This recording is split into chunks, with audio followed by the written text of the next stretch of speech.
Good evening, and welcome to this very special 4th of July edition of SL Tonight.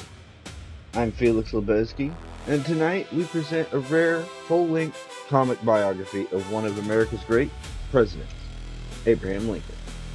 From a humble log cabin in Kentucky to the White House during the darkest days of the Civil War, this is the incredible true story of the man who saved the Union and helped end slavery in America.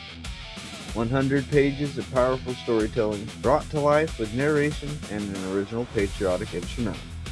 So, dim the lights, settle in, and join us as we follow the life of the rail splitter, the lawyer, the leader, the man known to history as Abraham Lincoln. SL Tonight presents Abraham Lincoln, his life story. The frontier molded him in its image. As a boy, he helped carve a homestead out of primeval forest. He learned to live with hunger and cold while his broad axe pushed the frontier westward. The wilderness taught him courage and self-reliance. At 19, he sailed down the mighty Mississippi in a flatboat built with his own hands. Pioneer, boatman, rail splitter, storekeeper, and lawyer, he came to manhood a rough-hewn giant with the love of his land and his people fused into his very bone and sinew. America shaped Abraham Lincoln, and it fell to Lincoln to reshape America, for ahead of him lay an appointment with destiny. Boyhood. The 12th of June, 1806, saw men and women in Hollywood mood arriving on horseback for the wedding of young Thomas Lincoln and dark-haired Nancy Hanks. The groom, 28 years old, a bit nervous and flushed with excitement of the occasion, wore his new black suit, silk suspenders, and beaver hat. Nancy, the bride, a serious girl of 22, tall, dark, and slender, wore linen and silk with a dash of scarlet which brought out the color in her cheeks. The 6 Negro slaves, owned by the young couple's host, Richard Gary, were busy getting ready the food and fixins which were to follow the wedding ceremony. Soon the table began to groan under a wealth of inn fare, bear meat and venison, wild turkey and ducks, eggs and maple sugar lumps, and barbecued mutton. The great moment came at last. Thomas and Nancy were joined together in the holy estate of matrimony, agreeable to the rites of the Methodist Episcopal Church. The officiating minister was a man they honored and rhymed about. His nose is long and his hair is red, and he goes by the name of Jesse Head. The wedding feast was long to be remembered. The meats were done to a turn, big downs full of peach syrup and honey were passed to sweeten the fresh hot bread. After the feasting and the jollity were over, Thomas put his bride on a horse, and they rode away on a red clay road along the timber trails to Elizabethtown. There they made their first home in a log cabin close to the county courthouse, and there Nancy Lincoln was happy despite the hard drudgery of pioneer housekeeping. Her husband worked as a carpenter, made cabinets, door frames, window sash, and an occasional coffin. A child's coffin cost $3. A woman's 6, a man's 7. One summer day, Nancy had the deep happiness of sharing with her husband the news that a baby was on the way. It was a solemn moment, alight with a prayerful hope. Perhaps because of this, they bowed out more often to the little Mount Baptist Church where they were members and spoke prayers of hope for the child to come. February 1807, the child came, and they named her Sarah. Nancy washed and nursed her baby, made her wishes and prayers for the little one, while Tom did what he could. Nancy was a ready reader, with all the carrying of wood and water, the cooking and scrubbing. She found time to read her Bible for inspiration and strength. As she worked, she thought, and sometimes sang, of the heaven beyond this everyday labor, as her Bible taught. Next year, Tom built a new cabin. His thriving garden was close to it. Heaven and earth were smiling on his little family in that year 1808. The floor was hard rammed earth, the door had leather hinges, the window was small and innocent of glass, the chimney was clay, reinforced with sticks. On February 12, 1809, in this cabin, Tom and Nancy Lincoln's second child was welcomed into the world. When Dennis, the neighborhood boy, asked his name, Nancy replied, Abraham. 2 years later, Tom Lincoln was on the move again, 10 miles to a farm on Knob Creek where the soil was better and neighbors not so far between. There he built another cabin. Here, little Abe outgrew his baby clothes and baby ways. There was much for a little boy to see, and for the new cabin stood close to the Cumberland Trail, the main road to Nashville. Along the famous pike moved constantly a varied traffic, peddlers and congressmen, gangs of slaves followed by a trader or overseer, ox-drawn vehicles, and fine carriages. As Abe grew bigger, he took over the lighter household chores.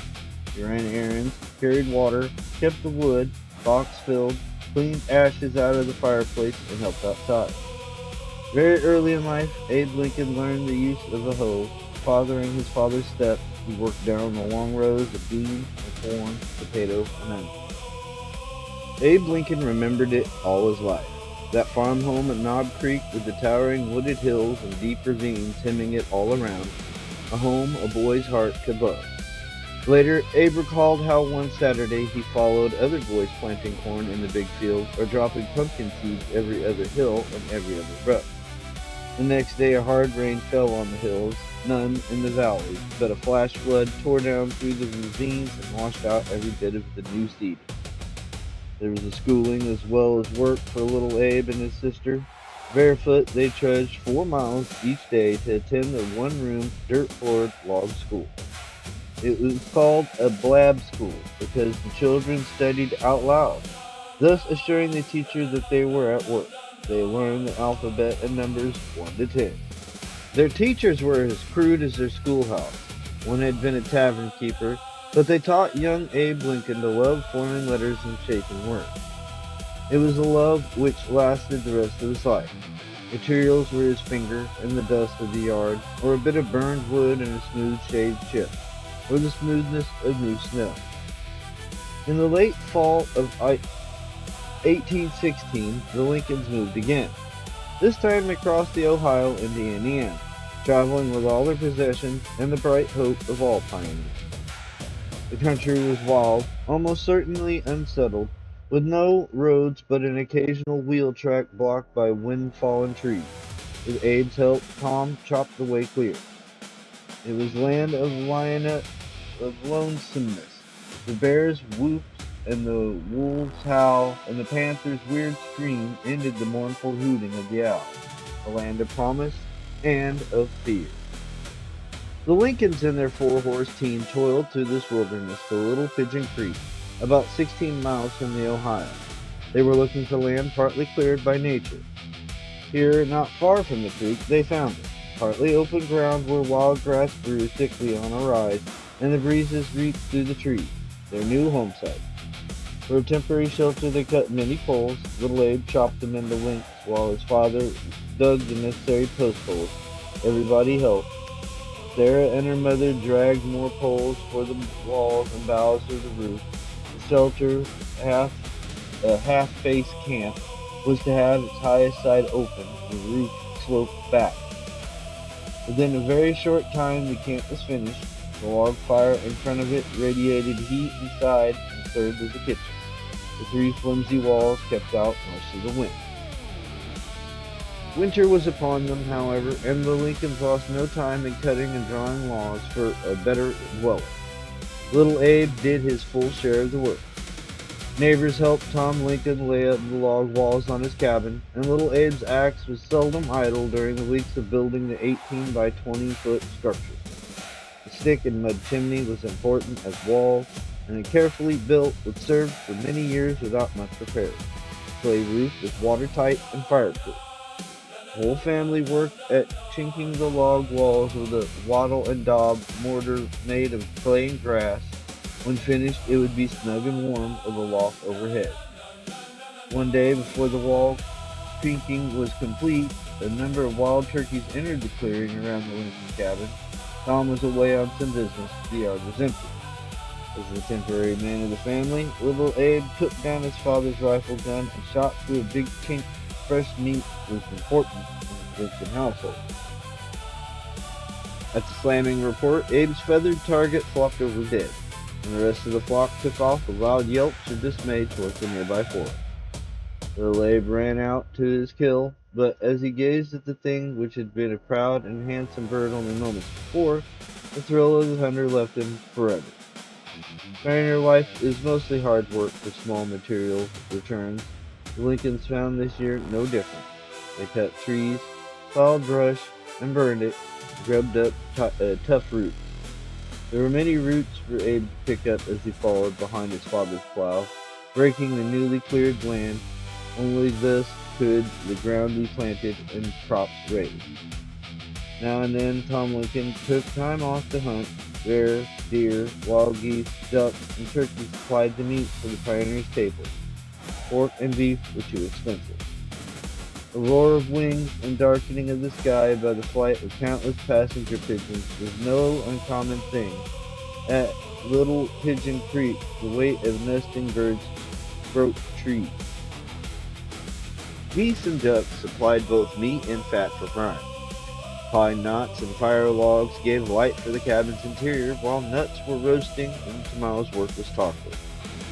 All summer and fall, Abe and his sister ran barefoot, roaming the woods for wild fruit, gathering nuts in season before the squirrels could hide them. Sometime they found a hollow tree which housed a treasure of honeycomb. Then the children had the adventure of watching Tom smoke out the bees and chop down their storehouse. Perhaps their most tiresome chore was carrying drinking water from the spring a mile away. Tom Lincoln had not planned it that way, but every well he dug went dry. The Lincolns and their first neighbors were the advance guard of a mighty pioneer movement which pushed westward into the wilderness. They came to the mountains, or they launched out on the Ohio River in everything from rafts to paddle wheel steamboats carrying all their worldly goods, the fertile seed of a great nation. Along the rutted wagon tracks lay the grim or pitiful traces of those whom the wilderness had conquered, the bones of men and animals, the broken and abandoned things. In the autumn of 1817, Tom and Betsy Sparrow and 17-year-old Dennis Hanks, close neighbors and friends from Kentucky, drove into the Lincoln's dooryard. Their arrival was more exciting than anything that had happened in the whole past year, especially to Nancy. Lonesome for the companionship of another woman, there was so much to tell, and words seemed to choke in their throats. The time for talk would come later, by the evering firelight or in the pauses between chores. Dennis Hank seemed never at loss for words, however. He remembered holding little Abe on the day he was born and predicting that the youngster would never come to much. Gladly, Tom and Betsy Sparrow accepted Tom Lincoln's offer on the half-faced camp of poles to live in until they were settled on land of their own in the neighborhood. The Sparrows' dream of a new home never came true. Less than a year after their arrival, they were seized with the fever and inward pains of the thing called milk sick. The summer was just over when Tom and Betsy Sparrow were laid to rest in a little hilltop clearing near the Lincoln homestead, their passing left in emptiness and a foreboding. Not long afterwards, Nancy Lincoln felt the same ominous pains of weakness, the loss of appetite, of which the Sparrows had complained. Housework became too much for her. The white coating on her tongue turned brown. Later her body grew colder and colder. Knowing the end must be near, she called Tom, Abe, and Sarah, bidding them goodbye. Soon the courageous wife and mother was gone, to that beyond of which she had read and sung, in for which she had lived. She was only 34. Tom Lincoln and Dennis Hank sawed boards out of log with a whipsaw to make the coffin. Later, Tom planed them smooth as he had done for so many others. Dennis Hanks helped in the sad task, holding the boards from Tom to bore with his gimlet. They worked without stopping, but it took so long, so long. Little Abe had his job too, whittling light firewood pegs to fit the holes his father was boring. In the backwoods, nails and screws were practically unknown. It was a tiny procession of two bewildered children which followed the unpainted box up the hill to the cemetery, where Tom and Betsy had been laid a few weeks earlier. Thus, Sarah, aged 12, became the family's cook and homemaker, For one long, hard year, she did her best, alone in the cabin while Tom and Abe were away at work. Young Abe's new job was driving a mare who furnished power for the settlers' grist mill. The whole mare hated her work and watched for a chance to get even with her driver. Once too many times, little Abe wielded his whip and shouted to her, "Get up, you old hussy!" The next time he'd barely say, "Get up," when the mare let fly. They found the boy unconscious and bloody, picked him up while the old mare stood watching, probably satisfied that she'd gotten even for that annoying whip rap. They carried him home, and all that night little Abe lay like death, knowing nothing. Tom Lincoln, watching late, was almost sure that his small son was going to die. The next morning he startled his sister by waking with a shout, "You old hussy!" His consciousness picking up exactly where it had gone blank after shouting, "Get up." In November, the loneliness and increasing hardships of living in a womanless house grew too much for Tom Lincoln. Hitching up his wagon, he told Abe and Sarah he'd be back. He drove back along the route he'd come a few years before with Nancy and the two youngsters. Memories must have haunted him, but Tom was not a man to brood on the past. Crossing the Ohio, he drove straight to Elizabethtown, Kentucky, and pulled up at the neat home of the former neighbor, the widow, Sarah Bush Johnson, and her three children. Tom Lincoln had known Sarah since they were a girl and a boy.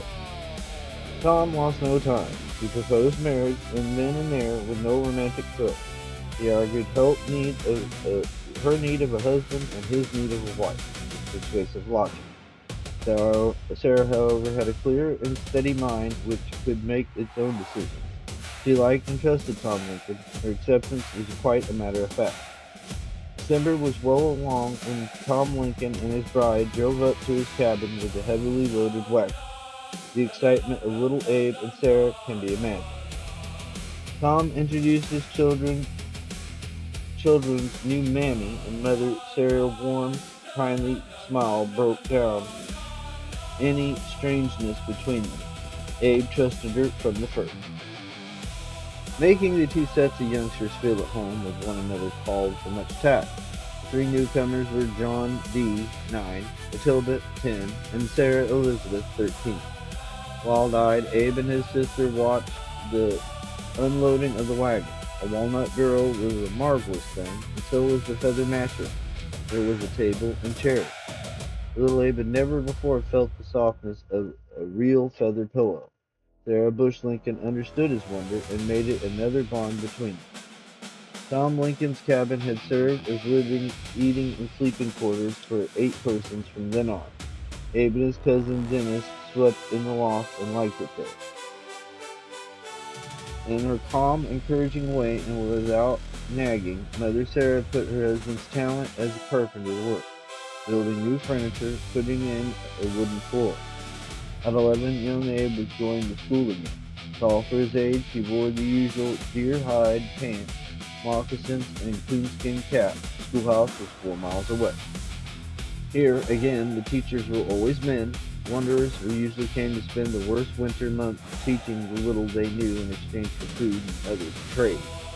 Nothing was taught beyond the 3 R's, reading, writing, and arithmetic, but here young Abe learned to do all 3 in less than 1 year's schooling under 3 teachers. Writing and figuring in school was not enough to satisfy young Abe.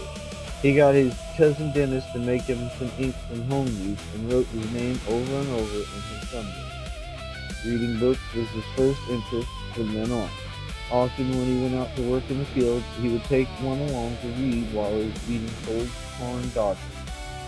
He spent much time reading the family's Bible and every other book he could get a hold of. His stepmother kept her youngsters from teasing him, saying he'll be a great man. His love for books became a wonder and sometimes a bother to the neighbors he worked for. While he could and did work hard, his heart was more in reading. Abe Lincoln's long, stringy muscles kept pace with his growth. At 17, he topped 6 feet and was more powerful than most grown men. He'd worked out for pay.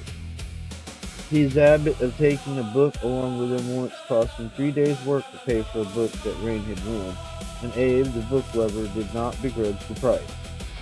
The country was getting settled by this time. Gentryville, near the Lincoln homestead, roasted a general store where the farmers met. Often their talk was of young Abe. Abe Lincoln's bookish knowledge and stories and names, though they may have disappointed, teen-aged Kate Roby as they sat in the moonlight, dangling their feet in the trees. But young Abe was not just a worker and a bookworm. He went in heartily for the rough sports of the frontier and generally excelled. Few wished to challenge his strength. No man in the region could swing an axe so hard or make a bigger chip fly than young Lincoln could. And like most youths, Abe was not bashful about showing off. At every house raising his great strength was in demand, and at feast and playing which usually followed such an affair, Lincoln greatly enjoyed himself.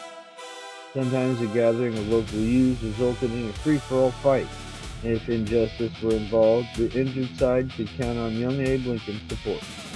There was prankish fun in him, too. Once he picked muddy-footed urchins out of a puddle and let them walk on the ceiling of his home, but afterwards he cleaned the mud off. Much of the time, however, Abe worked alone in the woods, cutting logs and splitting them with hardwood wedges and fence rails, while the shy, wild things watched him. In the voices and movements of nature he found deep companionship, and became a shaping force in his soul, bestowing silent wisdom the power to stand alone. Transportation. The commonest rig for long hauls and day-after-day travel was the covered wagon, pulled by 2 or more oxen. Considering the roads 10 miles a day was a good trip. Women rarely rode horseback except on pillion or pad behind a man's saddle. To ride astride was considered very unwomanly. Only an emergency could excuse it. Mules or horses hauled freight faster and were used more than oxen. When time had to be saved, a good mule team could cover 20 or 30 miles a day any day. Long distance travel overland was mostly by stagecoach. It was expensive and uncomfortable. Then too there were breakdowns, especially when fording streams.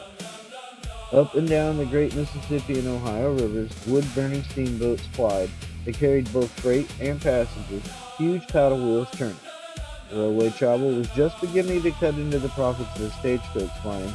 In 1840, there were only 2,815 miles of railroad in all the United States. Household equipment. The center of the one-room cabin household, the usual pioneer dwelling, was the fireplace where all the indoor cooking was done. It was built of mud, faced with logs. Of next importance was the clothing factory, namely spinning wheel, wool cards, and weaving loom. All pioneer women had to know how to make clothes from wool and flax. Most pioneer men could make some sort of furniture with an axe and knife. Some, like Thomas Lincoln, were experts at it and had better tools to work with. Candles supplied light in both the cabins of the poor and fine houses of the rich. A candle holder with a metal reflector was popular, also square-sided lanterns. The best beds were made from taut rope, crisscross, firm, yet springy. On this, a mattress of straw or corn husks was laid. A rug was a luxury, rooms homemade. Toilet equipment was just as simple. Plumbing was the splash and carry system. In place of modern bathroom was a little washstand. No one knew of anything better. Clothing. In the backwoods where Lincoln grew up, a homespun shirt of tow linen mixed with wool, trousers of tanned deer hide, and coonskin cap made a man feel well dressed. Few pioneers enjoyed such luxuries as a nightshirt and nightcap, unless they had known more prosperous days. But when nights were cold, this outfit helped. Cabins were poorly heated at best, so the women folk wore 6-pound petticoats and home-knitted woolen stockings under a woolen dress for the winter. These were for long voyages on horseback or in sleigh in zero weather. Men who could afford to own a buffalo fur coat, hat, and gauntlets were envied. Bearskin was used too. Poor folk went barefoot in summer, and in colder weather wore moccasins. The well-to-do wore boot of cowhide, and their women had high-button shoes. Felt hat, black suit, and white t-shirt were stock marked a gentleman in his Sunday best. Bonnet and shawl of good quality were the decent outdoor wear of his wife. Food and cookery. In cabins like that of the Lincolns, bread took the form of a corn dodger. Biscuits made of cornmeal and baked by the glowing coals of the clay fireplace. Vegetables were few in the backwoods diet. Even yams were rare, but there were often pumpkins boiled and whole corn hulls with boiled hominy. Of game and fish caught in the streams, there was more variety. Deer and bear meat were venison, greatly relished. There were also turkey, geese, and pigeons. Wild fruits in season were an important part of the food supply. Raspberries, currants, huckleberries, strawberries, blackberries, and dewberries were found. Wild chestnuts, hickory nuts, and hazelnuts were gathered by boys and squirrels, but there were always a question of whether the boys would get there before the squirrels.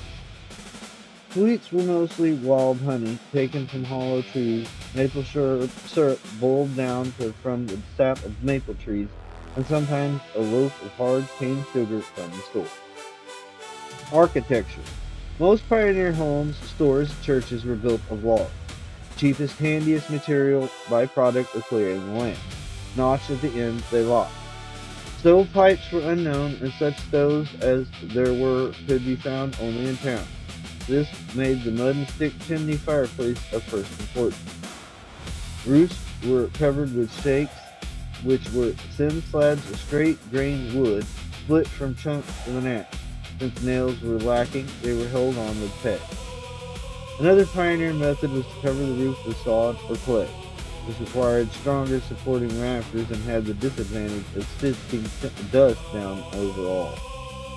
Usually the pioneer house builder had no glass for windows to let in light and still keep out rain and cold. He used a thin bladder or animal membrane instead. Doors were made of planks, sawed from a log with a whipsaw or hewn out with a broad axe. It was rough carpentry and bound to let in drought when the wind blew. Wildlife. Throughout the backwoods country of the Lincoln's day, the cougar and the wildcat were well known. Their tracks nearby meant slaughtered calves and stolen chickens. Here were probably less plentiful than they are now, but buffalo still roamed prairies and was sometimes found in small bands in eastern states. The coming of the settler was a boon to the rabbits who lived on grass and green crops, and therefore to fox and mink who living depended partly on rabbits. Wild turkey, wild goose, crane, and duck made the backwoods a bird hunter's paradise. For many years there would not be enough hunters to be seriously thin them out. Raccoon, opossum, and porcupine always came to the feast when corn was ripening in the pioneer farmer's field. The skunk was not above taking some too, but he preferred chicken. Wolves and bears made sheep raising almost impossible for the first few years of the pioneer settlement, and raided even after the forest gave place to miles of cleared farmland. Young manhood. In spite of long hours at labor in the woodland, young Abe Lincoln found time for book study, and he practiced writing letters for his neighbors. He tried liquor and tobacco, deciding against them, but not against the friends who used them. Abe saw through appetites as well as people. He took time off to visit the county seat and listen to the noisy speeches of politicians. Abe learned much this way. Attending court trials, he studied trial lawyers at work. Young Abe Lincoln gathered all kinds of information and remembered. But Abe Lincoln had his black moods which dogged him throughout his life. With such spells gripped him only his beloved stepmother could help. On Sundays, Abe went to a log kneading house with his family. Here, as in every place, he tried to pick out the true values of life. Abe sensed that to some of the worshippers, God was very near and real, as was the Jesus whose heart embraced thieves and lepers. These persons held Abe's deep respect. The preaching, the living examples of mercy, which Abe knew, were already part of his own nature, as when he carried home a helpless drunken man on a freezing night. While still in his teens, young Lincoln built a scow at the mouth of Anderson Creek. He meant to earn some money by carrying passengers on the Ohio River. Not everybody was sympathetic. Two brothers named Dill, who ran a ferry of their own, feared Abe might cut into their business, but Abe went right ahead. With his scow complete, Abe found a good business in carrying passengers to the middle of the river where they could board steamboats. The work was easy for Lincoln's long arms, and the pay, which sometimes was $half a dollar a person, was high compared with the 31 cents a day he was used to. In his 20th year, young Abe built a flat boat for a wealthy farmer, James Gentry, to carry freight downriver to New Orleans. It was made of heavy oak planks. Gentry's son Allen was captain, with Lincoln hired as a deckhand. The flatboat was loaded and set adrift, guided only by the long sweep fore and aft. Lincoln's great strength was often needed, with a strong current or sudden squall of wind threatening to drive the clumsy craft against the riverbank. At night, there was always danger of being run down by other craft, so one of the flatboat's crew had to stay alert, signaled by swinging a lantern of a burning stick. Near the end of their journey, Lincoln and young Gentry moored their flatboat at a plantation wharf for the night so that they could put their cargo in shape. With no need to watch for river traffic, both the young men went to sleep in small deck shelter, taking precaution, however, to keep two stout clubs beside them. Sometime during the night, Lincoln awakened to see dim forms moving slightly about the flatboat cargo. Abe wakened his partner, grasping his club. The young boatmen plunged out on deck to a bunch of 7 tugs who had come aboard to murder and loot. Ordinarily, they would have succeeded. But young Lincoln stood 6 feet 4 inches and weighed 214 pounds, mostly muscle. He swung his crabtree club with terrible effect. Few of the robbers were knocked overboard, but the others still counted on numbers to subdue the young boatman. Club cracked against club and sometimes struck home. Suddenly, with wild yells, the looters broke and fled to the woods. With Lincoln and Gentry hard on their heels, the young men did not chase their enemies farther. They were afraid that other looters might take over where the first bunch had left off, so they hurried back on deck, nursing their battle wounds. Abe Lincoln had a deep cut above his right eye. He carried the scar for the rest of his life.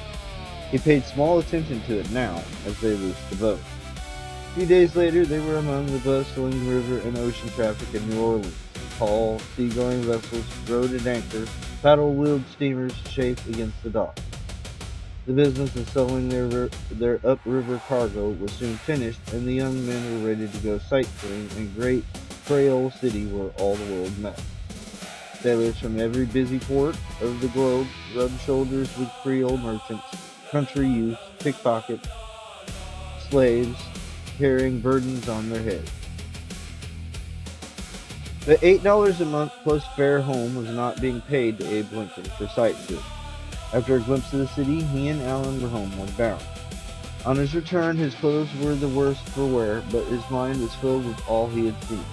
Abe gave his father what was left of his 3 months' wages, and went to work in James Gentry's general store. He measured out groceries, kept accounts, and continued to study people, even as he studied books. Men watched with envy and wonder at the way Abe handled a barrel of flour or salt pork as easily as if it were filled with dry sawdust. In the spring of 1830, the Lincoln clan moved again, in 3 wagons, headed for Macon County, Illinois, where John Hanks had settled and had urged them to come. The trip was marked by the hardship of pioneer travel. Ice still floated in the rivers. They had to ford. Cold, rain, and mud were the order of the day. Once Abe had to rescue his dog, who had made the mistake of thinking the thin-skinned ice would hold, everyone depending on the lanky young giant.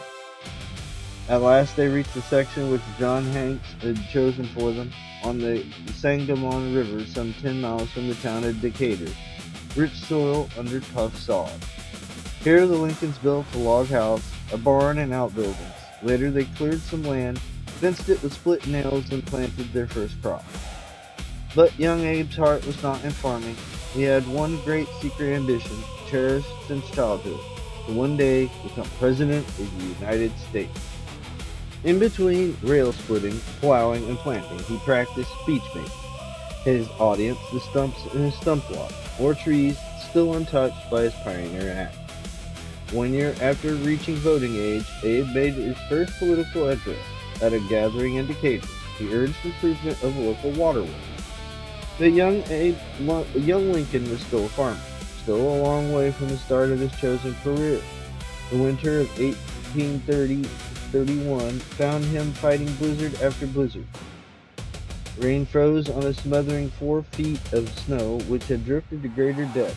Wolf packs drifted hungrily over the icy crust, while cold pierced the cabin wall.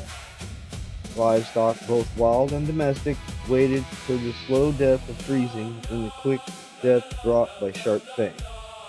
Only the wolves and the bobcats prospered. Indoors, whole families died of cold and hunger, unable to break through the snow to reach food and firewood. Those with bigger supplies had a close call. Although weakened by a lack of enough food and illness, Abe Lincoln tried to reach the house of a neighbor who lived across the river. Nobody else would have tried. Partway across the river, he broke through a hole which the current had worn and the snow covered at ice. His feet got thoroughly soaked, in below zero weather. Clambering out of the hole, he plodded on, his footgear turning stiff with ice, his feet at first shot with fiery pains, then turning numb as they slowly froze. He reached William Warnick's house and stumbled in, muttering that he couldn't feel his feet anymore. Miss Warnick, knowing her visitor was in danger acted quickly. She used snow and then grease, briskly rubbed in to take out the frostbite. And, however unscientific her method may have been, it worked. Abe's feet were saved.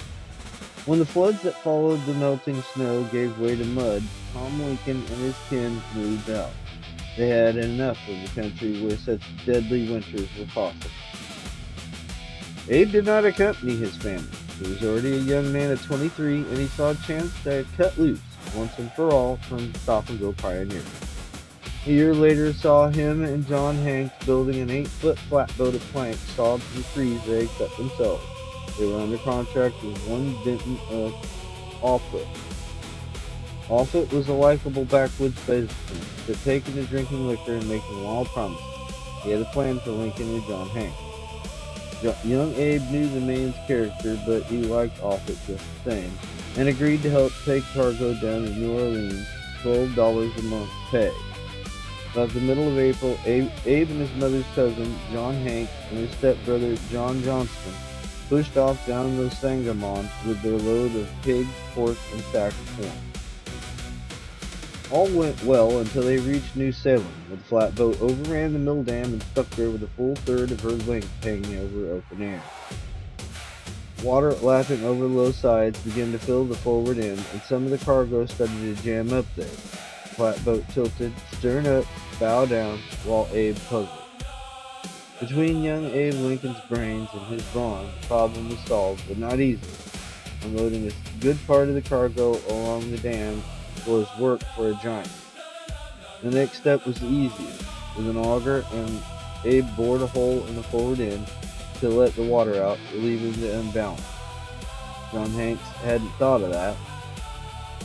The lightened boat was easily floated over the dam.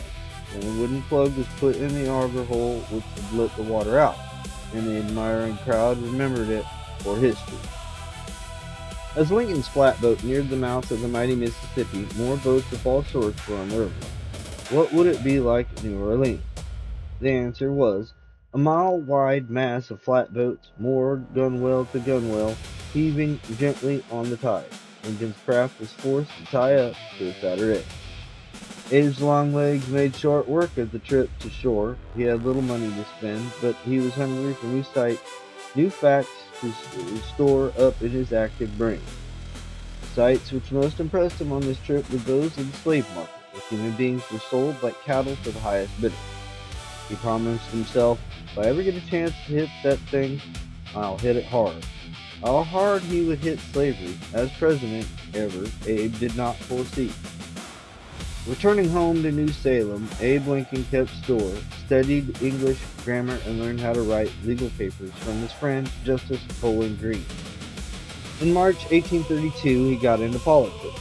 Running for the Illinois state legislature, he came out strongly for education and religion. In that same month, the steamboat Talisman puffed and churned up the Illinois River, bound for New Salem and Springfield on the Sangamon, but she needed help. Young Lincoln and a crowd of local men worked from a boat, chopping away overhanging branches along the Sangamon so that the steamboat could get through. There were dead snags which could rip the bottom from a steamer. These of tin had to be pried loose from the river mud with crowbars and hauled away. With the channel cleared, the Talisman steamed proudly up the Portland landing, welcomed by a cheering crowd. They carried new merchandise from Cincinnati. Later, when the spring freshet had passed and the river was dangerously low, Lincoln was one of the pilots who eased the Talisman down the Sangamon to Illinois.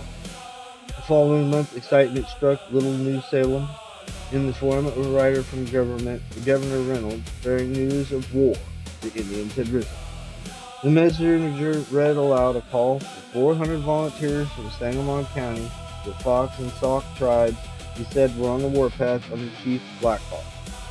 At the head of his braves, the old warrior had crossed the Mississippi River to reclaim the foreign land which the tribes had sold when drunk with firewater. Abe Lincoln was one of the first to respond. He rode to the rallying point at Richland Creek on a horse he had borrowed with only such baggage as he could tie on. There his old friends and neighbors crowded around him in high spirits, looking forward to the Indian fighting as an adventure. They were going to vote for a captain. The voting was done in much the same way as boys today choose a leader. The two candidates, Lincoln and Kirkpatrick, stood apart, waiting for the men to move. Kirkpatrick was soon left standing alone, although he seemed to have taken his defeat like a man. Later, Lincoln appointed him as an officer. In ragged formation, Lincoln's boys marched to Beardston. Their baggage was whatever they could carry. They joked and laughed and straddled on the road. When they reached Beardston, they found many hundreds of recruits and not much choice of campground. There was an argument between Lincoln and another captain. It was settled by a wrestling match, frontier style. Lincoln's opponent, L.V. Thompson, was a man of tremendous strength and some skill as well. Each company bet on its champion. Lincoln's men were furious when he was thrown twice, but afterward Lincoln calmed them, declaring Thompson had won fairly. During the dreary days of waiting in camp, Lincoln gave his men their first taste of military drill. It was Abe's first taste too, and nobody liked it. In a pinch, Abe Lincoln's sense of humor could always be counted on. However, one day at gate, he forgot the proper orders to change platoon front to columns of two. He scarcely hesitated. "This company," he declared, "is dismissed for 2 minutes, when it will fall in on the other side of the gate." The men chuckled and obeyed.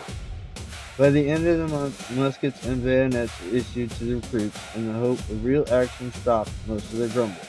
But war was still a long way off. At last they were on the march, heading for Rock River. They marched for days without much attempt to keep a military formation or appearance. They stopped wherever they found, cooked what food they had, and slept on the ground, which was often damp. Lincoln wore a sword and a pistol. Officers left. On reaching the Rock River, the militia plowed their way through the swamp for 26 miles. It was miserable, exhausting work, especially when the wagons dogged down. At Dixon's Ferry, militiamen charged some Indians' cavalry after sunset. Acting without orders and giving every advantage to the enemy, Lincoln heard about it later. Lincoln's company was a part of the force which came next day to bury the dozen dead militiamen whom the Indian had scalped. This was really war. Back in camp, Lincoln was just in time to save the life of an elderly Indian who had been jumped by the troops, although he was carrying a safe conduct pass in the general. When the mob defied Lincoln, calling insults, the young captain retorted, "I'll fight you all. Take it out of me if you can, but you can't touch this engine." Meanwhile, more Indian attacks on lonely cabins were being made. The Indians struck at places far from military camps, and were gone again like shadows. Thus far, the hundreds of militiamen who had enlisted to defend their fellow settlers had not had a chance to fire a shot. They were disgusted and ready to mutiny. Matters got so bad that the governor called the captains of the militia in to vote on whether to keep on after Black Hawk or not. Half of them voted to go home. At Ottawa, Captain Lincoln's company was among those discharged from the federal service. On his muster roll, he noted that 3 militiamen were AWOL. Near the end of May, Lincoln became a private in the Mounted Rangers. Other privates in his outfit were formerly officers up to the rank of general. The Rangers company was mustered out within a matter of days, and the 25th of June saw Abe Lincoln, a private in Captain Early's spy corps, marching all night. Daylight found him digging graves on battlefields lost by another militia outfit. The Sauk Indians had jumped a small detail and scattered them, killing 5. Shovels were more useful to this third outfit than were rifles. Midsummer found Lincoln helping to build the breastworks beyond the Michigan border. Before the middle of July, Lincoln found himself a private citizen again, his company discharged, his horse stolen. With one companion, he hiked to Peoria. Back home, Abe Lincoln campaigned through Sangamon County for election to the Illinois legislature. His audiences were village clouds, rugged, outspoken. Often fistfights developed in the middle of speech. On one such occasion, the crowd was paying more attention to the fighters than to Lincoln's speech. One of the battlers was a good friend of Lincoln's, and he was settling getting kicked until Abe plunged through to rescue both his friend and the mob's attention. Abe's powerful hands hoisted the man into the air and tossed him aside, ending the quarrel and winning for Abe the admiration of Mary Gordon. To convince the farm voters that he was still one of their own kind, Abe mixed field labor with speeches. One of his huge forkfuls could bury a man on the look. Backwoods fun. Husking bees were always sure to draw a crowd of young people. The high points of the day or evening were when finding a red-eared permitted boy to kiss a girl. Less excited but popular gathering was the quilting party, where the girls worked on the makings of a quilt together and their beaux waited to see them home. At holiday gatherings, a favorite sport was catching the greased pig. Sometimes a strong and clever man could do it for a prize, but everyone had a good time. Wrestling in fun or in anger was always sure to draw a crowd. Abraham Lincoln excelled at this backwoods game. Wrestling settled in arguments, won votes. Pulling contests were staged on fair days between yokes or teams of oxen, generally for a prize. Sometimes they pulled against each other, sometimes on heavy roads. Lincoln's store. In Lincoln's 24th year, he borrowed money to open a store in partnership with young William Berry. It carried general merchandise, but soon petered out. Only the most necessary kitchen utensils were sold: bean pots, iron, copper pots, griddles, tableware of coarse quality, since few customers could buy china. The grocery list was simple, too: eggs, bacon, cheese, few vegetables, country-made butter, sugar, coffee, and even salt was too costly for all but a few patrons. Flintlock rifles and pistols, powder horns, bullets, and bullet molds were in stock, along with lead for melting up and pouring into the split and bullet mold. Tools and equipment familiar to Lincoln. The axe was the tool most familiar to Lincoln's hands, but he also used many a hardwood wedge to split logs, an adze to square them, and a whipsaw to make planks. Young Abe saw candles made in tin molds, spices ground with homemade mortar and pestle, fires kindled by striking flint against steel, sparks falling on tinder.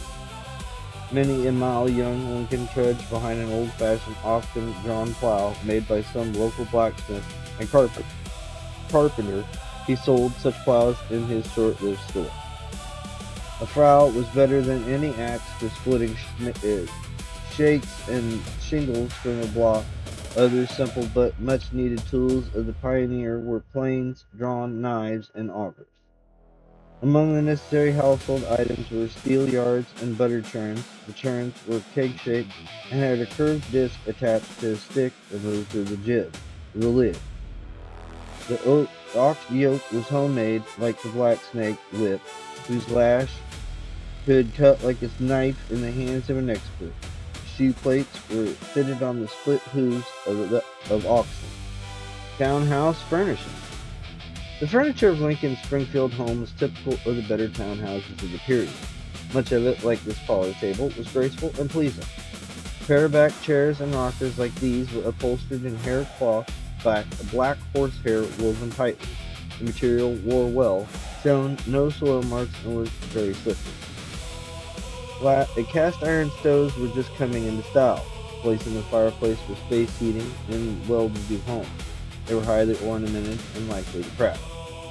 The whatnot of many shelves was a must in the well-furnished living room. It held books, knickknacks, figurines, vases, framed pictures, and whatnot. The sofa was sometimes used for lounging, but at the user's peril, for it was hard and narrow, made for sitting bolt upright. Pillows could soften the angle. Pedestal tables were in style and took various shapes.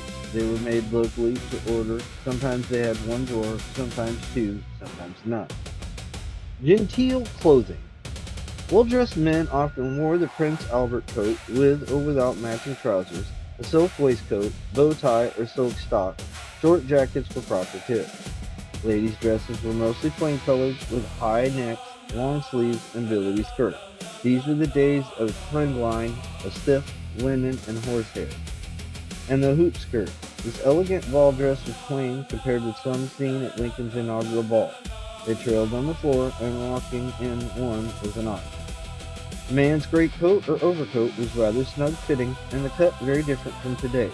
For a bit of extra warmth, indoors or out, Lincoln wore a shawl. The style of men's hats was very general. For formal and business occasions, especially in the North, the stovepipe was a must. Ladies wore bonnets. Babies' dresses, if at all elegant, were made to hang 2 feet or more below the infant's feet. Young boys and girls dressed like small copies of their parents. The growing leader. Lincoln lost the election, placing eighth on the list of 13 candidates. Though his own hometown had voted almost solidly for him, he felt he had let them down. Now he was out of a job, he had no trade, no profession. He knew that pioneer farming offered no future. To be a lawyer was his dream, but that took education. He bought a second-hand volume of the famous Law Commentaries by Sir William Blackstone and absorbed it as a sponge absorbs water while doing various chores. The next year, Lincoln became New Salem's postmaster. The mail came twice a week, and the person who received the letter paid for it. So much a sheet of paper. The postmaster's job would just about but Lincoln's work closed for a year, so he eked out a living at rail splitting and other odd jobs that came along. Until that autumn, when he went to work for the county surveyor. This took many weeks of studying not just surveying, but geometry and trigonometry too. One day he came to the cabin of his old friend, Jack Armstrong, and presented Jack's wife, Hannah, with 2 canned buckskins. "The fox my pants for me," he explained. So while Abe lunched corn pone and minded the baby, his legs wrapped in whatever was handy, Hannah sewed the foxing leather on Lincoln's only pair of pants. The added buckskin was to keep Lincoln's pants from being torn by brush while surveying. Hanny made shirts for him too, and Jack boarded him free for weeks. In a country where poverty was the rule, Lincoln was ready to give as to take. The same winter he came on a young man chopping wood in the snow with no shoes. "Your feet are cold in those rags," Lincoln said, reaching for the axe. "But I'm chopping firewood to buy some shoes," the young man replied, earnestly. "Go on into the store and get those feet warm," Lincoln ordered. "Then pick out your shoes. They'll all be paid for."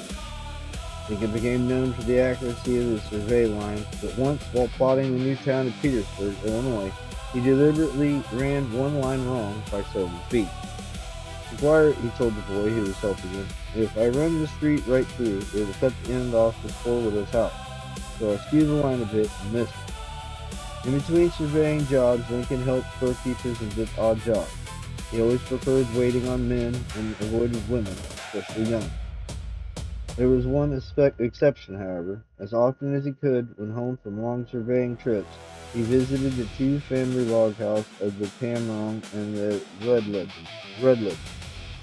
The attraction was Anne Rutledge, at whose father's tavern Lincoln had boarded in a family more prosperous days. At that time, Anne was to marry John McNamara. But Anne had not heard from John for nearly 2 years. Though he owned much property around New Salem, he had vanished on a trip to the east. Anne still waited.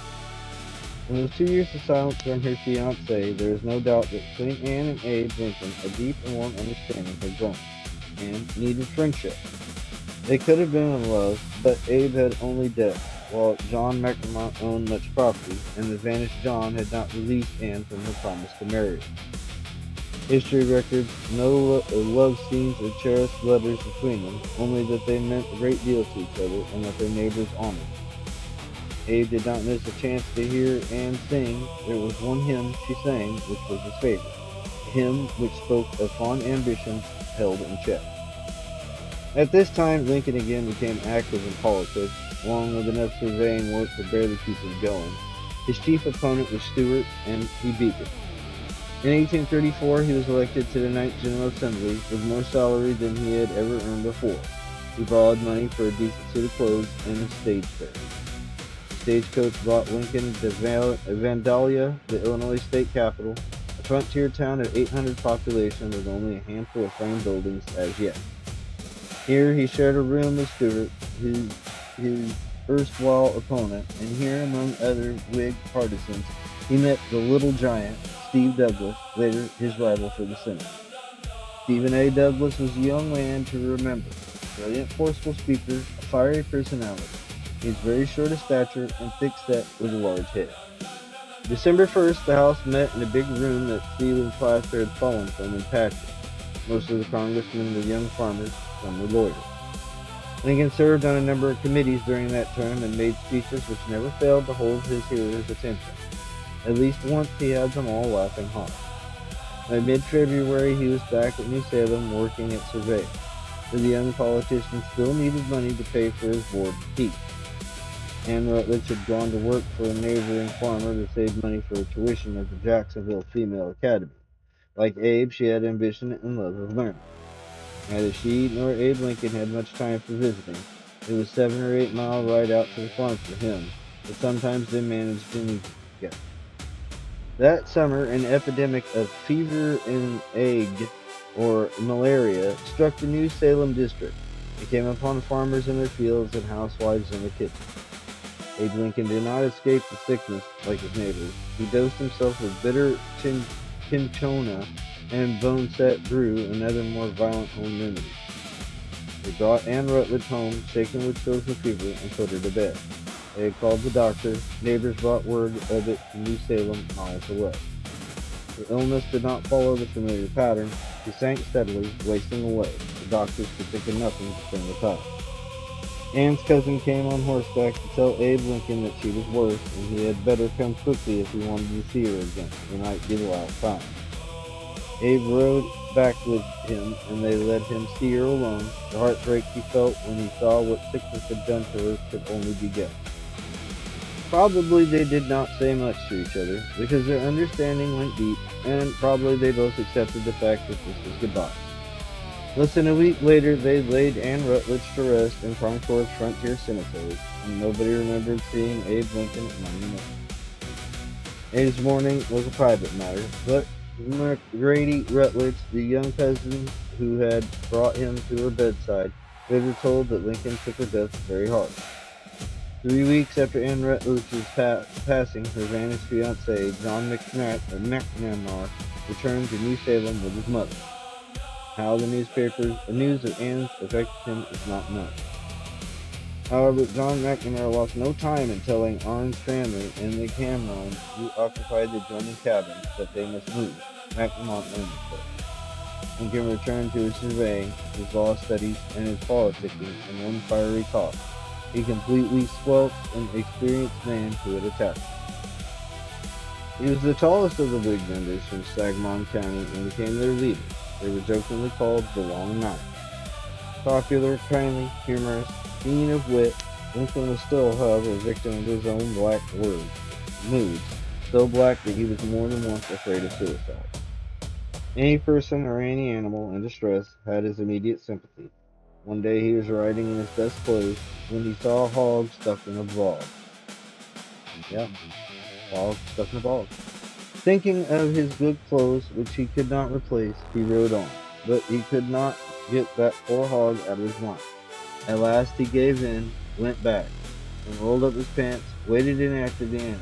Clothes or no clothes, he hadn't the heart to let even a hog choke in the mud, as long as he could prevent it. In the spring of 1837, Lincoln crammed his few belongings into couple saddlebags and set off for Springfield. He was leaving New Salem forever.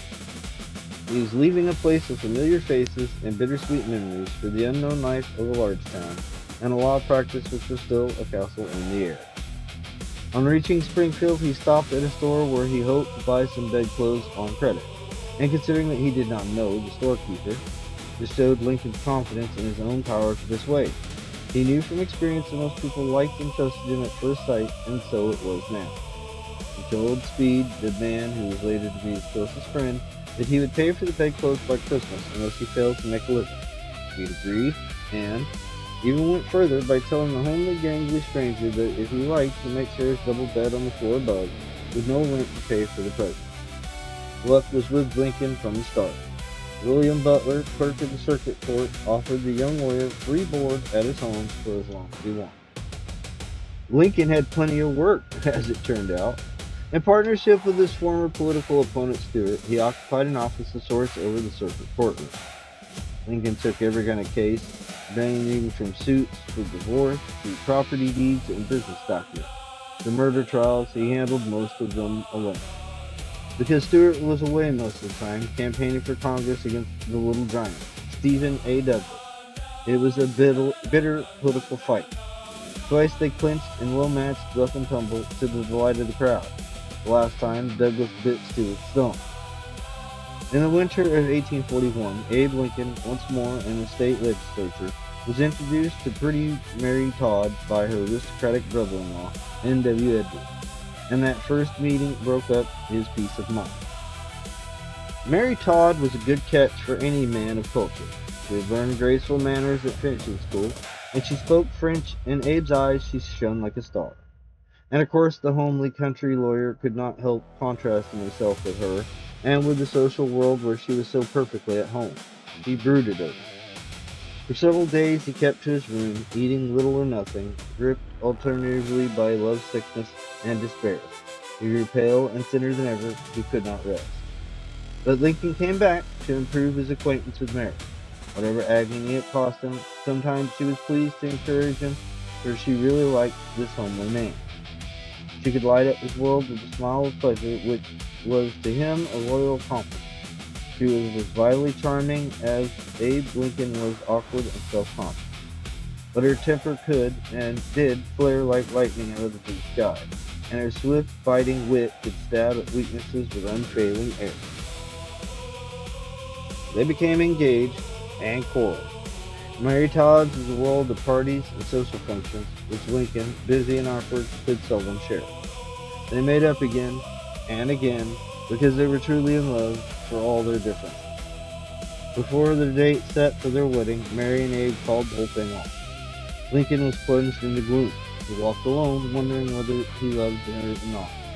Eventually, a mutual friend, Miss Simon Francis, brought the two together once more, not as lovers, but as friends. They met there often from that day on. Together with another friend, Julia Jane, Mary and Abe wrote humorous articles for the Sangamo Journal, making fun of James Shields, one of Lincoln's fellow legislators. Shields, Irish-born and full of fight, went to the editor. Lincoln took responsibility for the articles, and so Shields challenged him to a duel. The idea of dueling seemed silly to Abe, but he knew that his political future might depend on how he handled the matter. He chose cavalry broadsword. The duel, he decided, would be fought over a plank which neither man must cross. Thus, the long-armed Lincoln could keep his shorter enemy from ever reaching him. Refusing to see the funny side of such a battle, Shields arrived at the sandbar, and the seconds went into the middle while Lincoln practiced ferocious cuts and slashes. Of course, such a fight, if it took place, could only make Shields look more ridiculous. In the end, to save his would-be enemy's pride, Lincoln signed a sort of apology. The duel, which never came off, did Lincoln no damage in Mary Todd's eyes, for they soon became engaged once more. This time, however, they agreed to be married quickly. On November 4th, 1842, they became man and wife in a ceremony performed in the Edwards home by an Episcopalian clergyman. The ring was engraved, "Love is Eternal." For the next year, the Lincolns paid $4 a week for board and room at the Globe Tavern. For Mary, a rough change from the luxurious Edwards home. The first child, baptized Robert Todd Lincoln, arrived the following August. A proud day for the parents. A little later, they bought a home. But as country lawyer on the 8th Judicial District Circuit, Lincoln was often away from home days at a time, traveling in every kind of way. He kept up his district court practice until October 1847, when elected to Congress. He started for Washington, D.C., with Mary and their two small children. It was their first introduction to a railroad train for 19-month-old Edward Lincoln and 4-year-old Robert. This was an adventure Washington was just a word. Seated in the House of Representatives, Lincoln missed only 7 roll calls. Once he addressed the House very earnestly on the dangers of amending the Constitution. At other times he could and did keep the honorable members laughing until their sides ached at the backwoods humor used to spice up his arguments. Back in Springfield, tragedy struck the Lincoln home in 1850 with his death of little Edward Baker Lincoln. Lincoln was heartbroken, his wife crushed in spirit. After this blow, they became close friends with the Presbyterian minister, and Mary became a member of the church. Lincoln did not join, but he read and memorized his Bible. 2 more boys, William and Thomas, were born to the Lincolns. Abe's practice increased. His income grew with it until Mary no longer had the strength. But meantime, the United States was being torn apart by the flaming question of slavery. Should it be allowed to spread or not? The novel Uncle Tom's Cabin added fuel. Lincoln, believing slavery to be a monstrous and evil thing, early took his stand against it. Wherever it is, he declared, it has been first introduced without law. In controlling the spread of slavery, however, he declared at Bloomington, the ballot is stronger than the bullet. He warned the South it must stay in the Union. Meanwhile, acts of violence were increasing. John Brown and his sons murdered the men of 3 pioneer families in revenge of the killing of 5 Free State men.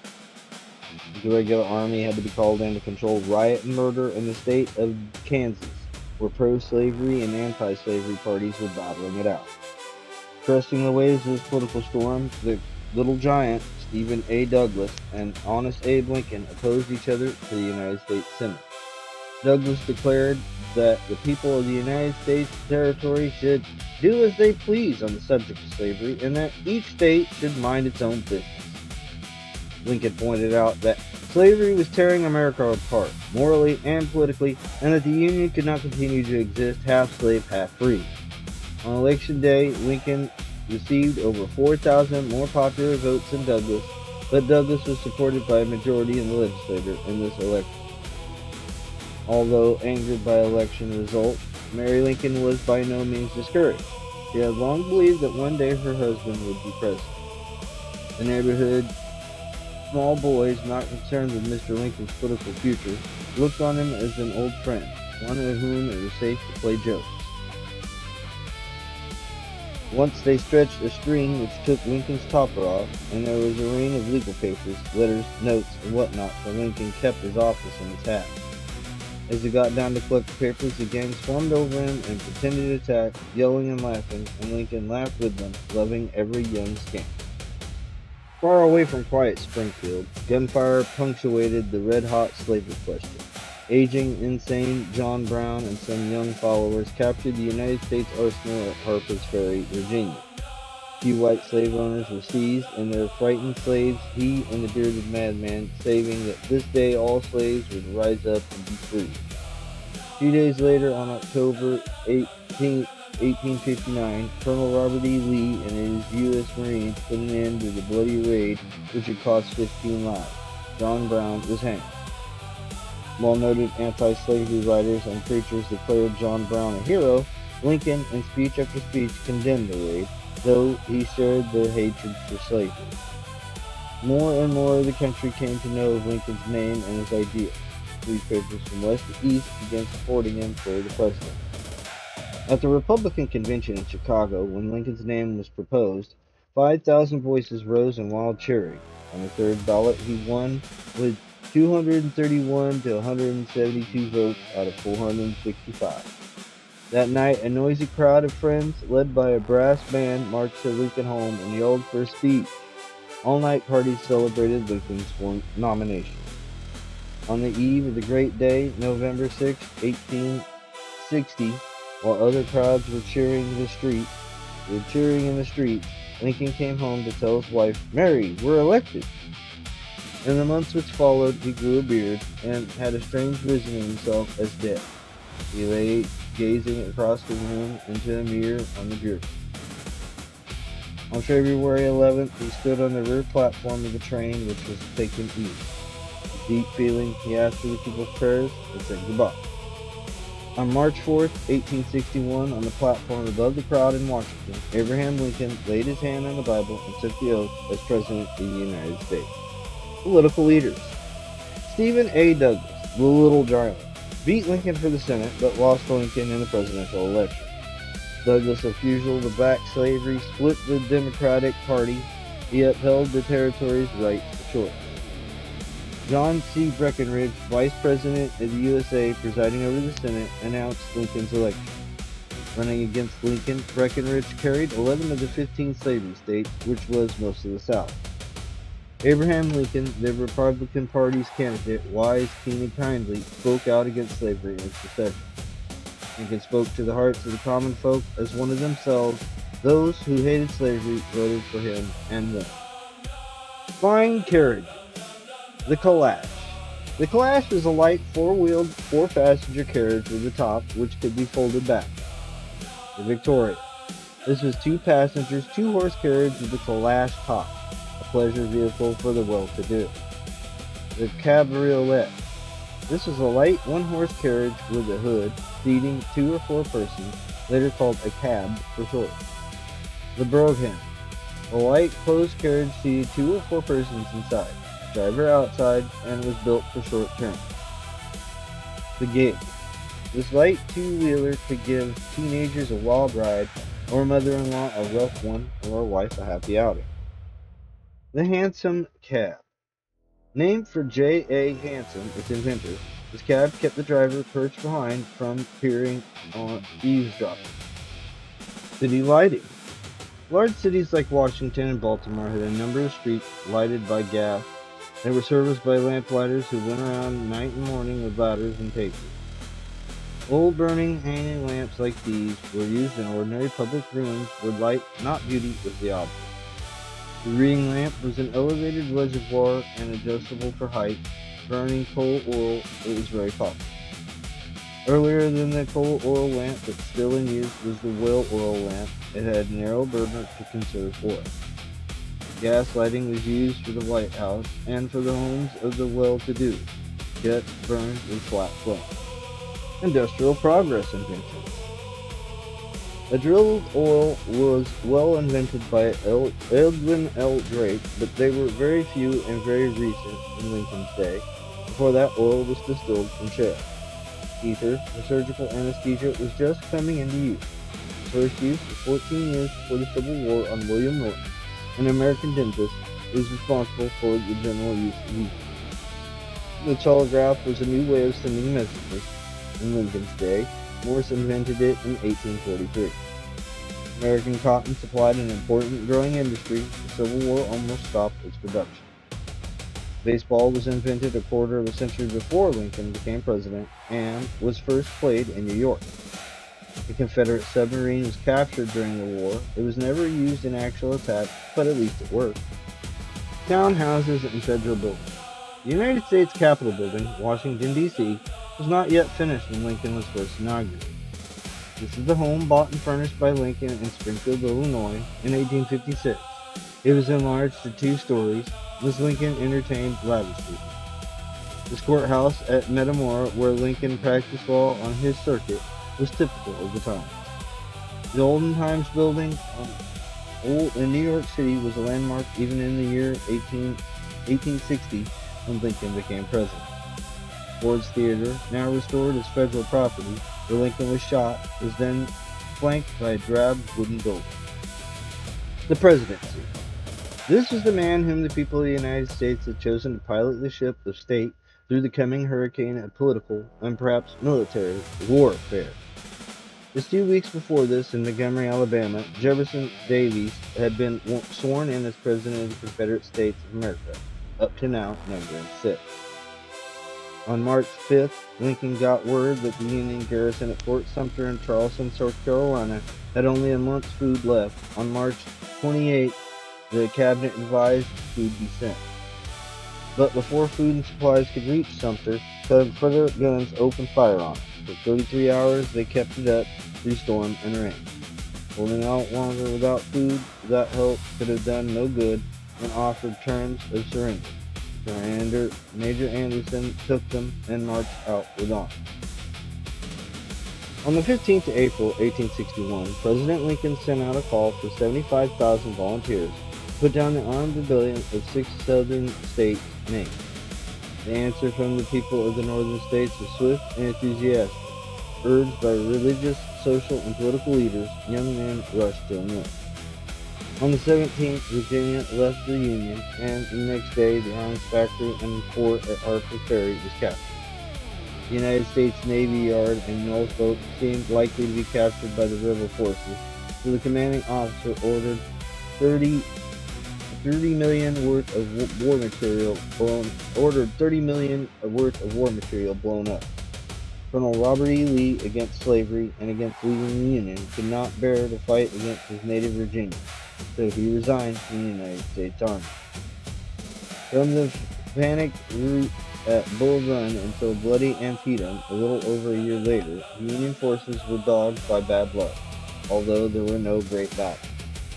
In October of that first year, General Edward "Ned" Baker was one of Lincoln's dearest friends, led a gallant charge against hopeless odds at Ball's Bluff.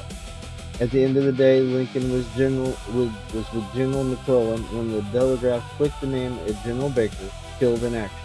Tears rolled down Lincoln's face. Comedy as well as tragedy were the president's daily companions. Once the small sons Willie and Tad rushed into his office for a doll dressed like a Zouave soldier. Jack, the equave, had been condemned to death by his small arms, so Lincoln wrote, "The doll Jack is pardoned by order of the president." Everyone was happy. In February the next year, Willie took cold and became very ill. His anxious father took every change to be with him, and so did Bud Taft, Willie's best friend. A few days later, Willie died. It broke his mother's heart, and grief weighed on his father like an unbearable load, heavier because so many had lost soldier sons. Meanwhile, the Civil War dragged on, at sea as well as on land. In Hampton Roads, the Union turret ships Buchanan fought the armored Confederate Merrimack to a draw. A second and bloodier battle of Bull Run went against the Union forces. 11,000 Union soldiers were captured at Harper's Ferry. Then in September came Antietam. Quiet little Antietam Creek flowed past a white country church, a cornfield, and a pasture before the battle. No scene could have been more peaceful. Then, along a 3-mile front, boys in blue and boys in gray were killing each other. One of the most terrible battles of the war. Each side lost 12,000. On the 1st of January, 1863, the President ordered the freeing or emancipation of all slaves in the rebel states, so as to serve justice and shorten the war. The northern states greeted the order with wild joy. Cannons fired with salutes. Crowds marched singing with brass bands. Blacks held all-night prayer and praise meetings. In April of 1863, Lincoln came out to review the great army of the Potomac, about 130,000 men. At first, he visited the hospital tent, speaking comfort to each sufferer.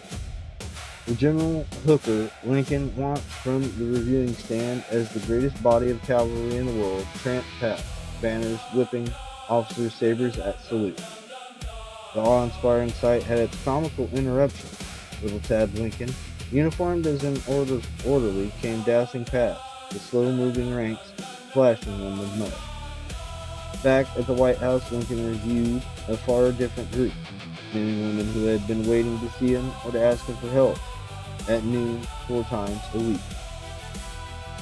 Little Tad Lincoln had the free run of his father's office, and sometimes shocked the president's visitors, like the Boston ladies who had never seen goats hitched to a chair.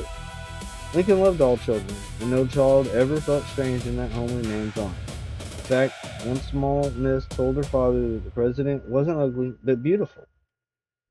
On the field near Gettysburg, that 3rd of July, the only beauty was the shining courage of General Pickett and his gray soldiers charging a mile through shot and shell.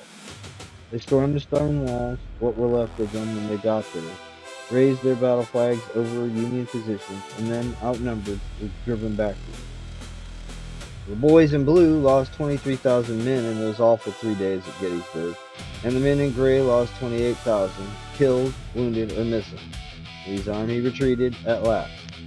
The following November 19th, Lincoln, re-elected president, gave at that battlefield his famous Gettysburg Address, before his mind's eye, As he spoke, he saw those boys, who here saved the last full measure of devotion, and he added, that the nation shall under God have a new birth of freedom, and that government of the people, by the people, for the people, shall not perish from the earth.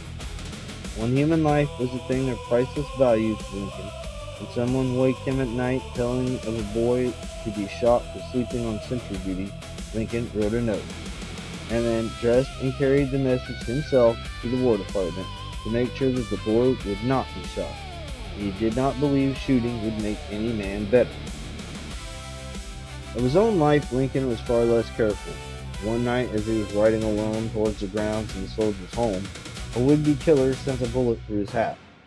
To make a poor target for a second shot, Abe Lincoln kicked his horse into a gallop, the bullet-pierced hat rolling somewhere behind him. No second shot followed, however. When Nichols, the gate guard, ran out, the president pretended at first that his horse simply ran away with him. Then Nichols had heard the shot and guessed the truth. The following day, when his hat was returned and the bullet hole pointed out to him, the president tried to laugh it off, but this was the second time he'd been shot at. In November, General Sherman, after a burning portion of the city of Atlanta, began his famous march to the sea, cutting a path of destruction 40 miles wide. Sherman gave personal attention to destroying nearly 300 miles of railroad, bending red-hot rails round trees. War is cruel, he said, and you cannot refine it. By this time, Lincoln had found two officers he could work closely with, Sherman and Lieutenant General Grant. Much as he hated war, he knew it must be pushed hard to end it. The grim year of 1864 ended, and on New Year's Day, 1865, the diplomats of foreign countries pressed forward to greet the President of the United States, uniforms blinking. And outside the White House stood many blacks waiting and watching, and longing for a glimpse of the great man who had taken their part and ordered their slaves free. At last, to their surprise and wonder, they were invited in, while the glittering diplomats stood aside, dark hands gripping President Lincoln, and voices murmuring, "Bless him." On the 21st of January, two-thirds of the House of Representatives voted to outlaw slavery by constitutional amendment. Wild cheering followed. 3 batteries of cannon bellowed a 100-gun salute to the new amendment and to the great-hearted president who had seen it through. On March 4, 1865, Lincoln read his second inaugural address, with malice towards none, with charity for all, with firmness in the right, as God gives us to see. Late in March, the war was drawing bitterly to an end. The dead and wounded had not yet been removed from the Petersburg battlefield when Lincoln arrived.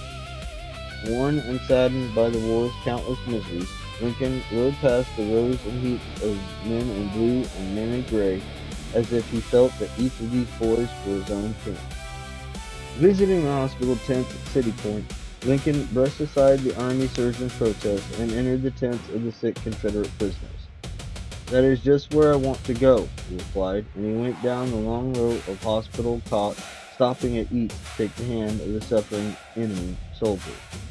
Almost humbly, Lincoln offered his hand to a Southern officer who had fought the North for 4 years, and the colonel ripped it in his own. After visiting most of the 5,000 patients in the hospital tents, Lincoln ran out of time. As he rubbed his arm, lamed by handshaking, he made a joke of it, and seized an axe to make big chips fly from a log of firewood, proving that his muscles were still strong. Actually, he was 35 pounds underweight. As further proof, he repeated his boyhood stunt of raising the axe by the end of the handle, straight out, and holding it steady, a trick few men can do. On April 3rd, the Confederate capital, Richmond, surrendered. Shortly afterward, President Lincoln rode through the smoldering city, regardless of risk. On Palm Sunday, April 9th, the South's great General Robert E. Lee surrendered to General Grant at Appomattox. This practically ended the war. The Confederate ranks were stunned, heartbroken by this sudden end to their heroic struggle. Some sobbed as they laid torn battlefields on stacked rifles. In front of the White House, wave after wave of cheers from the joyful crowd rose above the blaring of brass band and the boom of cannon salutes. And note of comedy was supplied by impish little Tad Lincoln, with a Confederate flag, he ran up about the White House leading his own cheering section. A moment later, Lincoln appeared, captured his small terror, flag and all, and answered the wild cheering by asking the brass band below to play Dixie. The next night, April 11th, the president read a speech celebrating the end of the Civil War, not in sorrow, but in gladness of heart and national thanksgiving. In the listening crowd stood John Wilkes Booth, self-centered young play actor. His heart burned with bitter hate, a hate that would end in the murder of the president. A bit later, Lincoln, seated with his wife and a few friends in the Red Room, remarked solemnly, "It seems strange how much there is in the Bible about dreams. I had one the other night," he went on, "which has haunted me ever since. After it occurred, I opened the Bible, a dream or a vision wherever I looked." The president, seeing his words frightened his wife, would have stopped there, but she urged him on. He said in his dream he heard subdued sobs and got up. "I left my bed and wandered downstairs," he went on, "but the mourners were invisible. So were all the people who were grieving, as if their hearts would break. I went from room to room, no living person was in sight. I was puzzled and alarmed. I kept on until I arrived in the East Room. There I met with a sickening surprise. Before me was a catafalque which was rested a corpse in funeral vestments. Around it were stationed soldiers, and there was a throng of people, some gazing at the corpse whose face was covered, others weeping pitifully. Who is dead in the White House? I demanded of one of the soldiers. The president, was his answer. He was killed by an assassin. As the meaning of this dream sank in, Lincoln's companions expressed their alarm. They guessed that best the president not to go out any more at night, but Lincoln laughed it off. About noon on April 14th, James Ford of Ford's Theater was driving back there with some flags to decorate the president's box when he saw Booth. He told Booth that the Lincolns and General Grant expected to attend the evening performance and hoped Booth would come. Booth, the assassin, felt outwardly calm. His pulse must have been hammering hard, but he turned nonchalantly away, saying that he would try to attend. This was the chance he had been waiting for. He went to his room at the National Hotel and dressed for this role, which would make him the most notorious actor in America, alive or dead. He wore new spurs. At about 5 that afternoon, the president and Miss Lincoln came out to their barouche for a drive in the fresh spring air. They would be riding alone with a cavalry guard. Lincoln was in a happy mood, lifting his hat to those who waved at him from the sidewalks. He looked as if a great load had been taken off. He and Miss Lincoln were sharing the gaiety which had caught the whole city. They talked of their future, political and private, and they laughed a lot. Once Lincoln remarked, "I never felt so happy in my life." Struck by a startling thought, she cried, "You were feeling just so before our little boy died." A little after 6, John Wilkes Booth got off his nervous mare at the back door of the Ford Theater and called Ed Ned Spangler to put his mount in the stable. As an actor known to everybody backstage, he had no trouble getting up to the dark balcony unseen and making his way to the president's box. There he took out a little gimlet and bored a hole in the panel of the door which opened in the box, a peephole which he enlarged with his penknife. The time was now 8:30 p.m. and the play had already begun, when the president's party arrived. The orchestra struck up "Hail to the Chief," the dress circle rose. Between Acts 1 and 2, the president held Miss Lincoln's hand, just as his guest, young Major Rathbone, held the hand of his fiancée, Claire Harris. A little before 10 o'clock, Lincoln said he felt a chill, and he put on a coat. It was just at the time Booth, the assassin, entered the backstage. Some minutes after 10, Booth entered from the dress circle in the little corridor between it and the president's box. He had timed his entrance exactly. He picked up from a dark corner a wooden bar he had prepared and fitted it tight against the door behind him. The other end he wedged into a niche in the wall. Looking through the peephole he had bored in the door of the presidential box, the murderer could see the back of Lincoln's head as he watched the play. Silently he opened the door and stepped in, his weapon coming up to aim. Nobody was aware of his entrance. Booth moved along the wall to get a clear shot. The deadly little derringer spat out its single bullet with a noise like a loud hand clap.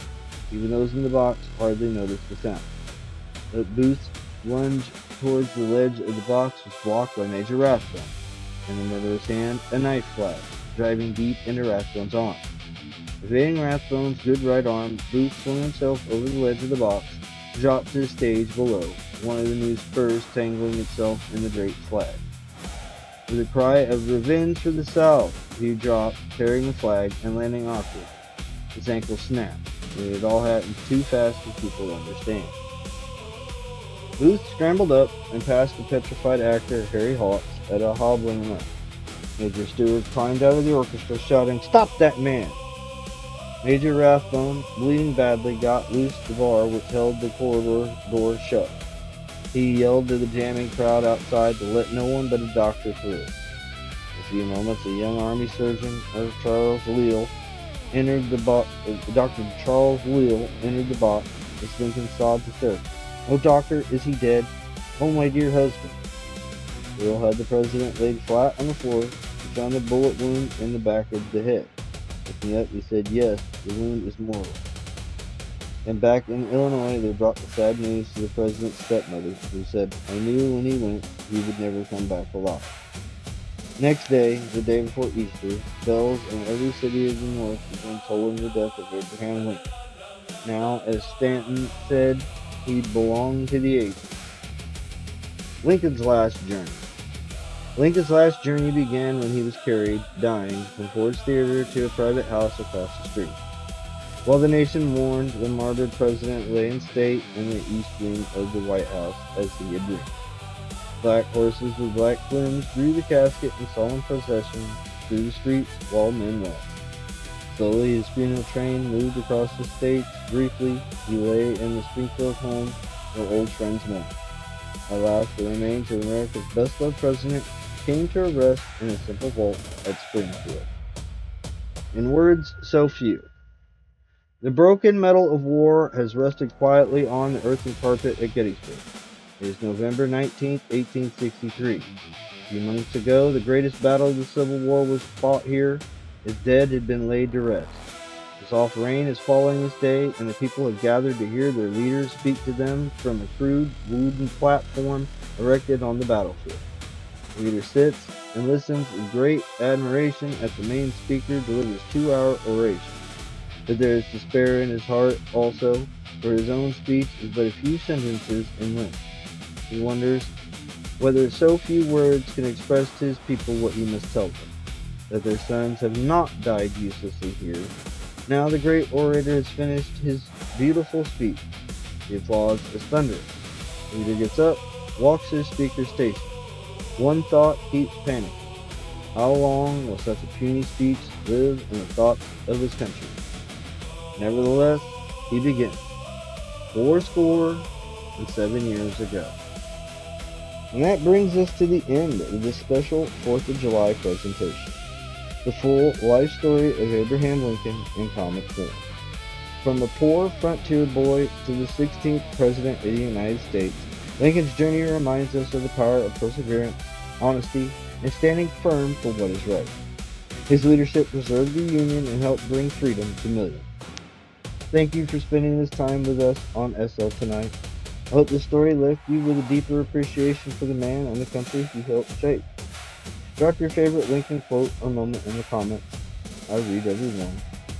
Until next time, I'm Felix Lebesky. Keep the spirit of freedom alive, celebrate responsibly, and always, God bless America. This has been SL Tonight, reading the stories that built our nation. We are where the nightmares go. Good night.